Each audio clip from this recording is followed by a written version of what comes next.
Sahi marifu humdoi suraba American oiraba Asian nupi amada matin sisilaga kinna thinkre. New York ta sahi marifu humdoi suraba American oiraba Korean nupi amabu yamna minungsi haitaba maongda matin sisilaga kinna thinbikre. Thaudok asi mi chenba New York City da Nancy to kauba nupi amana ligli amasung kaukta khunduna leiringaida Glenmore Nembard na chathakibani. Sapu kalaba etek aduda Nancy lukham yaiduna taki amasung wakal takide. Mahakna wakal tarakbada ina pungangang na lairami haina phongdoklakhi haide New York ki White Plain Police na Glenmore Nembard Court ki record matung inna Nembard atopa mathak thongba mari da makhut thaba amasung criminal oiba thabak kaya tawbagi case leiba misakni haiba khanglakhibane. Thaudok asigi makha tabo oina Asian community da sathaba attack sing control taunanaba miyoi kaya na New York ta khongjang kaya changsin ba haukhre. Miyoi asi khangnatana atopa kaya amasu leiramba yai haina panare. Sahi chamarom losinduna thamlamba asiba singi tunnel ama thengnakhre. France ki Winterberg tunnel da chawrakna lanmi chaniga humdra rom oigadaba German lanmi singna masa ngakthokchanabagidamag 300 meter sangba tunnel ama semduna leikiba aduda France ki warplane singna bom thadaduna tunnel gi masin animak phumjinki amade lanmi sing mapanda thoklakpa ngamhodana sikiba adu handakta thengnarakibani.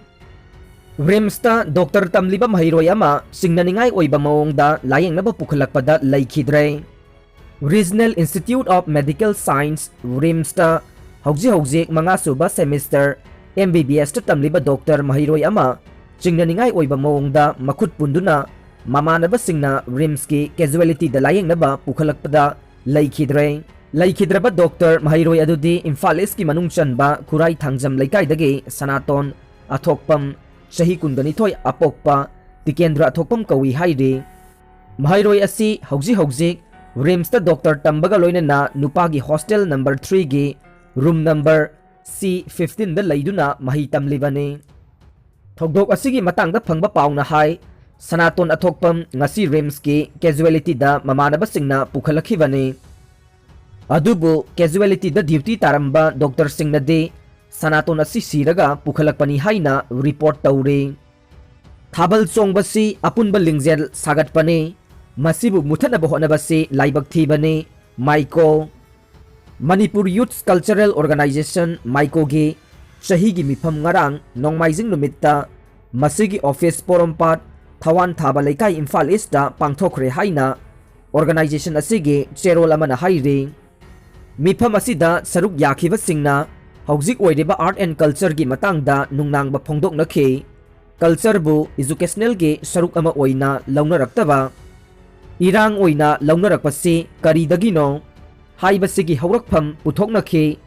Thabal Chongba haibasi haurakliban ha sing aduna mapung marai phaduna khutka samnaduna Apunba Lingjel Sagatpani hingminasi haibagi warep lauminabane. Masigi wahanthok nathai hankibasidi Thabal Chongbasi producer leibadongna senjau paiba miyoi kharana senjau thadaduna harau kumai onthokibani. Miyoi sing aduna yaitong khamdongba oiraklaga amuk puba thangba ngamdana muthatnaba honarakpani haiba warep laukhi. Public sector bank singbu private sector bank oina onthoknaba honarakpabu yaningdaba phongdoktuna numit nini gi bank strike haukhre.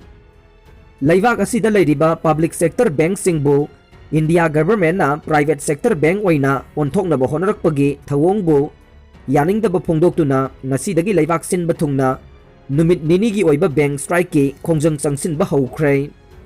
Selna vote laigani khanba miyoi politics ta khongda phampiroi davane.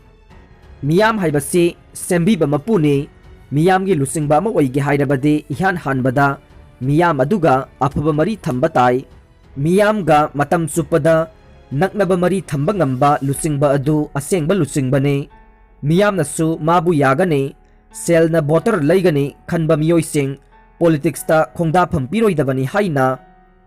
Lakadauriba Manipur Legislative Assembly gi mikhalda Khangabok AC da mirep oina thaurang tauriba social worker Dr. Khundrakpam Akoisana na phongdokre Pele na Cristiano Ronaldo bu mahaki record thugaibagidamag congratulate pikre Portuguese star Ronaldo na star player Pele gi official matching da sankiba goal score gi record adu thugaiba ngamkibagidamag Pele na Cristiano Ronaldo bu congratulate tawkre Portuguese star Ronaldo na mahaki team Juventus kidamag Cagliari bu Serie A da ahum amada thoiba ngamduna amade mahakna sankiba apunba goal chatret ko humbudra yauba ngamkibani amade Pele gi hana leijaramba goal chatret ko humputaret ki record adu thugaiduna anauba record ama thamba ngamkibane ningsingba yai haukiba March anida Ronaldo na Pele gi goal masing